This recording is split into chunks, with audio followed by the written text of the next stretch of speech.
Bismillahirrahmanirrahim. Sebelumnya perkenalkan saya Ajeng Niarti Lestari dengan nomor NIM 19314110009, Pendidikan Matematika semester 6.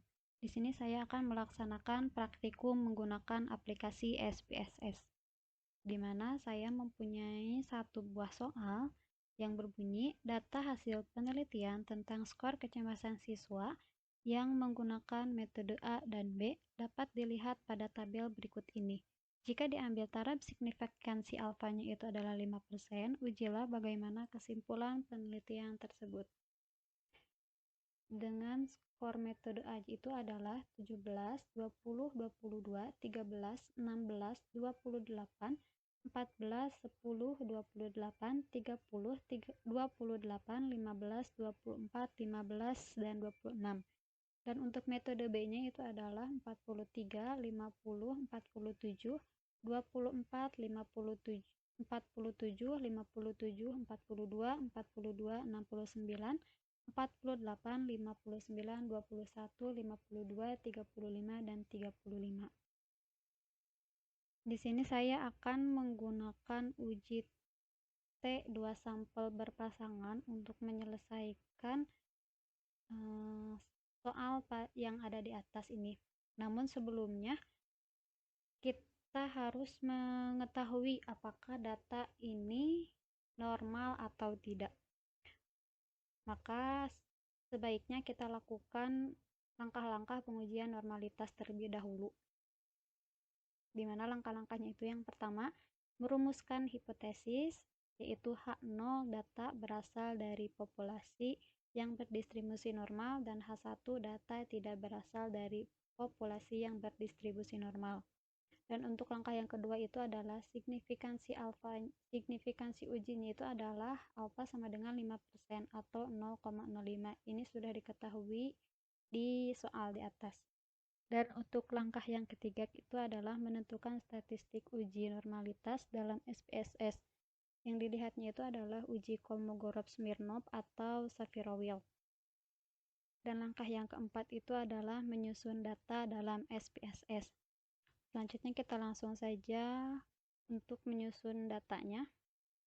Ini kita langsung buka saja SPSS-nya. Kita lihat pada variable view. Kita langsung ketik saja di sini kecemasan. Yang selanjutnya skor. Enter. Untuk tipenya kita pakai numerik dua-duanya, width-nya kita pakai 8 saja, desimalnya kita nolkan karena tidak ada desimal. Ini juga sama. Untuk tabelnya kita gunakan metode saja, metode, dan untuk yang kedua core metode.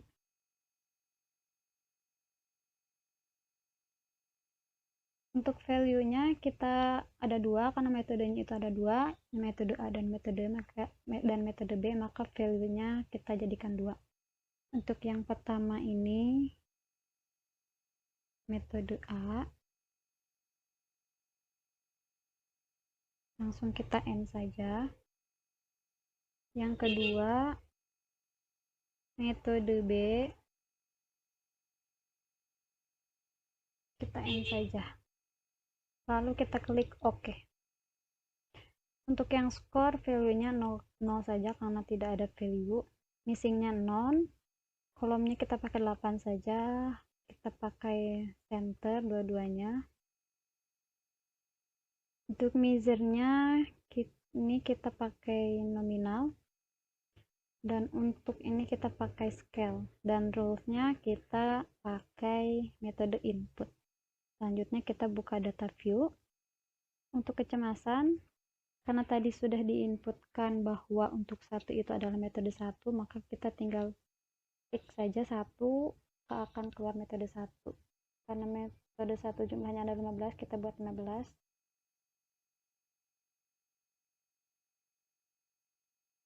Ini kita buat metode B.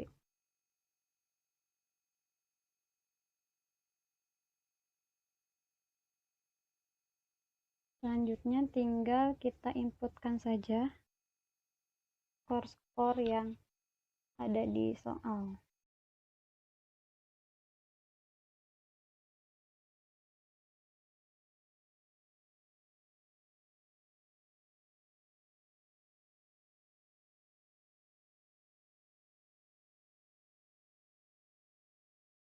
Untuk selanjutnya, karena datanya sudah terinput, kita langsung saja klik Analyze. Kemudian untuk menguji normalitas ke Deskriptif Statistik, terus kita klik Explore. Nah, untuk metode kecemasan ini kita masukkan ke faktor list, dan untuk skor kita masukkan ke dependent list. Lalu untuk menguji normalitas, kita lihat di plot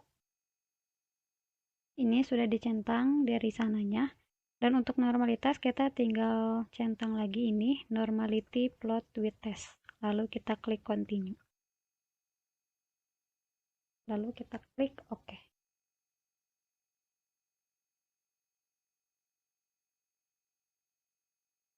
Maka nanti jawabannya akan keluar di sini.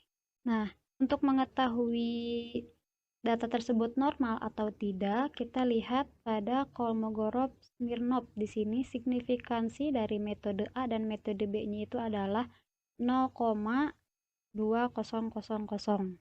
Nah, selanjutnya kita lihat lagi. Langkah yang selanjutnya itu adalah yang kelima, menentukan kriteria uji terima H0 atau tolak H0. Dengan kriteria ujinya itu yang digunakan adalah tolak H0 jika nilai signifikansinya itu adalah kurang dari 0,05 dan terima H0 jika nilai signifikansinya itu adalah lebih dari 0,05. Kemudian yang terakhir itu adalah kesimpulan. Karena berdasarkan tabel Kolmogorov tadi, nilai signifikansinya itu adalah 0,200. Nah, 0,200 ini adalah lebih dari 0,05. Maka dapat disimpulkan bahwa H0-nya itu adalah diterima. Dan kesimpulan akhirnya itu adalah karena H0 diterima, berarti data berasal dari populasi yang berdistribusi normal. Oke, yang selanjutnya, karena sudah diketahui bahwa data ini berdistribusi normal, maka selanjutnya kita akan melaksanakan pengujian uji T2 sampel berpasangan, di mana ada beberapa langkah-langkah juga sama seperti yang tadi. Yang pertama itu adalah menentukan hipotesis, di mana H0 itu mu1 tidak sama dengan mu2, atau kecemasan siswa menggunakan metode A dan metode B itu adalah sama. Dan untuk H1-nya itu mu1 lebih besar dari mu2, atau kecemasan siswa menggunakan metode A dan metode B berbeda. Untuk yang kedua itu adalah taraf signifikansi alfa, yaitu 5% atau 0,05. Ini sudah ada di soal ya, sudah diketahui di soal. Dan untuk langkah yang ketiga itu adalah menentukan statistik uji normalitas dalam SPSS. Untuk langkah ketiga ini sudah kita lakukan tadi di awal, dan sudah terbukti ya bahwa ini sudah berdistribusi normal. Maka kita langsung saja kepada langkah yang keempat, yaitu menyusun data dalam SPSS. Kita langsung saja input dan buka SPSS-nya dulu terlebih dahulu. Sama seperti sebelumnya, kita buka variable view. Di sini kita langsung tulis aja A dan B. Untuk tipenya kita pakai numerik, width-nya 8 saja, desimalnya kita nolkan. Dua-duanya. Labelnya di sini kita tulis saja metode A, ini metode B. Untuk value-nya non, missing-nya juga non, kolomnya kita pakai 8 saja. Ini kita centerkan saja, center. Untuk measure-nya kita scale, ini juga scale, dan rules-nya kita pakai metode input. Lanjut kita ke data view. Dari data view di sini kita tinggal inputkan saja si nilai-nilai yang ada di soal tadi.